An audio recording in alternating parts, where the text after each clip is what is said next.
दुसऱ्या बाजूला नितीन माटुंगे देखील आहे सर. नितीन माटुंगे याच्याकडे देखील क्षमता आहे, तो थोडासा शांत जरूर पाहायला मिळतोय. 2 चेंडू 7 धावा त्याच्या खात्यामध्ये आहेत, परंतु येणारी षटकं त्यामध्ये किती रन बनतायत, किती रनचं टार्गेट होईल पाहूया.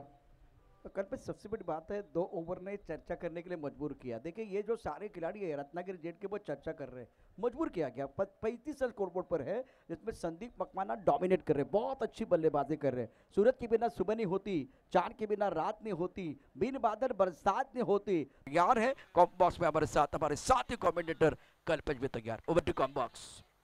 Thank you sir. Powered by Deepak Dada Pawar sir, organise by smart net, Shahbaz Chiplunkar sir, Shri Sai sports, Sonamtai Chavan madam, त्याचबरोबर सर असतील, त्याचबरोबर मंदारजी जोशी सर, असे सर्व मान्यवर आपल्याला मुख्य व्यासपीठावरती आपल्याला पाहायला मिळतात. यांच्या माध्यमातून ही संपूर्ण स्पर्धा चला आघाडीची जोडी मैदानावरती पाठवायचे. टॉस जिंकून लांजा टीमने फिल्डिंग करण्याचा निर्णय घेतलाय या मॅच मध्ये. आजच्या दिवसातील तिसरा सामना असेल. मागचे 2 सामने आपण पाहिलेत, कुठे ना कुठे प्रथम फलंदाजी करीच मोठमोठे दोन्ही संघामध्ये खेळाडू आपल्याला पाहायला मिळतील. यांच्या माध्यमातून होणारा खेळ कसा असेल, हे क्रिकेट कसं असेल हे पाहायचंय. पारितोषिक असू द्यात, अशी खूप सारी पारितोषिक या स्पर्धेमध्ये आपल्याला पाहायला मिळतात.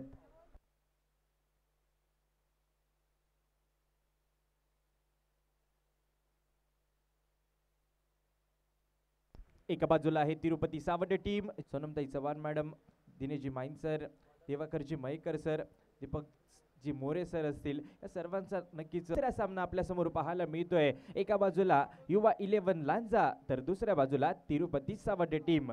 टॉस जिंकलेत युवा 11 लांजा हा संघ आणि टॉस जिंकून फिल्डिंग करण्याचा निर्णय येथे जरूर घेतलाय, परंतु येथे गोलंदाजी करत असताना, प्रथम गोलंदाजी करत असताना समोर आतुरता असेल आणि प्रयत्न देखील असेल तिरुपती सावंत टीमचा की एक मोठं लक्ष समोर लांजा संघ.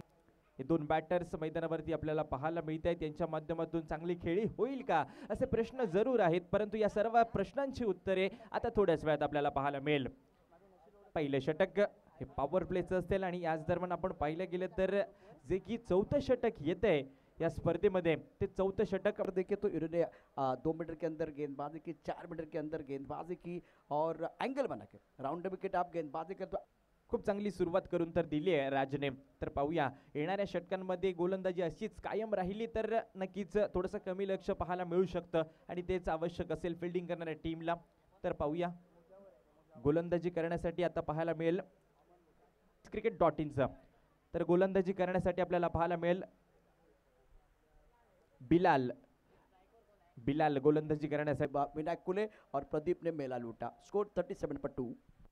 आता मॅजिकल ओव्हर आहे. येथून 16 रन बनवल्या बॅटिंग करणाऱ्या टीमने तर +5 होत जातील, परंतु येथे बनवू शकले नाहीत तर मायनस होतील. 37 आहेत. 2 रन आणि 1 लेग बायची अशा 3 रन जरूर आल्या, परंतु नक्कीच कमाल केली गेली गोलंदाजीच्या माध्यमातून. ऑफ स्टंप के बाहर जाते भी एक बार फिर फ्राइड के स्टंप के अंदर गेंदबाजी इस बार गेंदबाज सुमित गुरव द्वारा, सुमित गुरव ने प्रभावित किया। दूसरी तरफ देखिए जब कल्पेश गेंदबाजी सुमित कर रहे थे, लेग ब्रेक कर रहे थे, तो दोनों बल्लेबाज ने आगे आकर खेलने का प्रयास ही नहीं किया, तो ये एक बार फिर थोड़ी कमी खली इस मैच में। अच्छा प्रदर्शन सुमित गुरव का।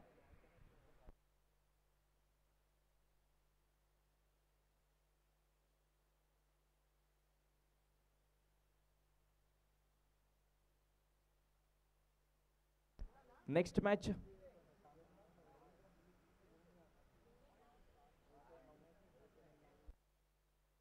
गणली जाईल. आमचे गुणलेखक येथे आपल्याला माहिती पोहोचवतील की आता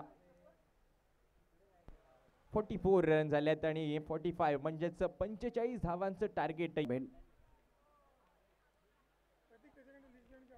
और फिलहाल ये कम बॉक्स जहाँ कल्पेश को आप देख रहे हैं, देवस तलीम और ऑनलाइन स्कोरर, ये कम बॉक्स दिखाया जा रहा है। देखिए कल्पेश, हर किसी का सपना होता है एक तो वो कॉम बॉक्स में बैठना, कॉम बॉक्स में जाके बैठना, स्टूडियो में जाके बैठना, वहाँ कमेंट्री करना, लेकिन हर किसी का सपना होता है ये एयरपोर्ट लगाना, एयरपोर्ट लगा के कमेंट्री करना।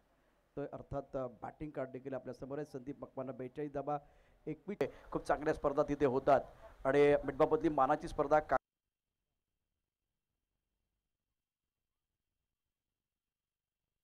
लेकिन क्या सही जगह पर गेंद चली गई आश्रित द्वारा.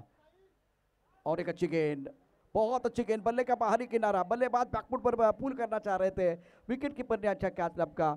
सुरभि ने आज 4 गेंदों में केवल से बल्ला घुमा रहे थे। देखिए क्या हो रहा है मैदान के अंदर, क्रीज के कोने का इस्तेमाल, टप्पा खाने के बाद गेंद अंदर की तरफ आई, दोबारा उसी शॉट को एक बार फिर दोहराते हुए बल्लेबाज सुरभि कदमों का इस्तेमाल किया, ये बेहतर है, लेकिन टाइमिंग अच्छा नहीं है, कवर पर खिलाड़ी गेंद के नीचे आउट। शानदार कैच अभी का, और जावेद को शून्य का चश्मा पहना और ये बैक टू द पैवरन चले गए हैं। जावेद बढ़िया गेंदबाजी करते हुए कदमों का इस्तेमाल किया था, सोच बहुत बढ़िया थी, लेकिन गेंद के पीछ तक आप नहीं पहुंच पाए, तो यहाँ कवर पर स्टक करते हुए टिप्पा खाने के बाद गेंद अंदर की तरफ आई और बल्ले का मोटा सिरा, विकेट कीपर ने बहुत अच्छा कैच लपका। Excellent bowling by the all the bowler, Smith out for duck. दबाव इस वक्त रत्नागिरी जेट के ऊपर, अच्छी गेंदबाजी जावेद संधि द्वारा, ये गेंद टप्पा खाने के बाद अंदर की तरफ आई। यांच्या शुभ हस्ते टॉस केला जाईल। अच्छा स्ट्रोक है, बहुत खूबसूरती के साथ गेंद को खेल दिया है, गेंद जाएगी लॉन्ग ऑन बाउंड्री लाइन के बाहर, 4 रनों के लिए रहा है। और साई स्पोर्ट्स सोनम चौहान, गिरीश खोसरेकर टूर्नामेंट के आयोजन करता, स्मार्ट नेट शबाद चुपलुनकर और उसके साथ दीपक जी पवार साहब। इस बार स्ट्रोक अच्छा, टाइमिंग बढ़िया, भागने की जरूरत नहीं है, वेलकम 6। ये ब्लाइंड स्ट्रोक था, के बाद उछाल, एक्शन रिप्ले में देखे क्या हुआ था, टिप्पा खाने के बाद उछाल और उंगलियां फिरते हुए लेग ब्रेक गेंद थी, अगेन द टर्न खेलने की कोशिश, शफल हुए, ऑफ स्टंप के बाहर आए, खूबसूरती के साथ गेंद को deep mid wicket boundary line के बाहर भेज दिया, छक्का इनके बल्ले से। देखिए किस तरह से स्ट्रोक खेल दिया, ऑफ स्टंप के बाहर उछल कर आए और जो सबकी मनोकामना पूरी करते हुए इस वक्त स्वानंद, जरूरत है इस तरह के स्ट्रोक खेलने की, को पढ़ने की जरूरत थी। ऑफ स्टंप के बाहर गेंद, अच्छा स्ट्रोक है, पीछे खिलाड़ी मौजूद, अच्छा कैच, सुंदर तरीके, इससे बेहतर आप कर सकते थे। ऑफ स्टंप के बाहर गेंद ऑन द राइज खेलना चाहते थे, कवर पॉइंट पर अच्छा कैच लपा गया और सफलता मिली। आगे आकर खेलने का प्रयास किया गया और गेंद और बल्ले के बीच कोई संपर्क नाही। YCC पावर सर्व मान्यवरांना विनंती आहे, आपल्या शुभ हस्ते हा पुरस्कार या ठिकाणी दिला जाईल।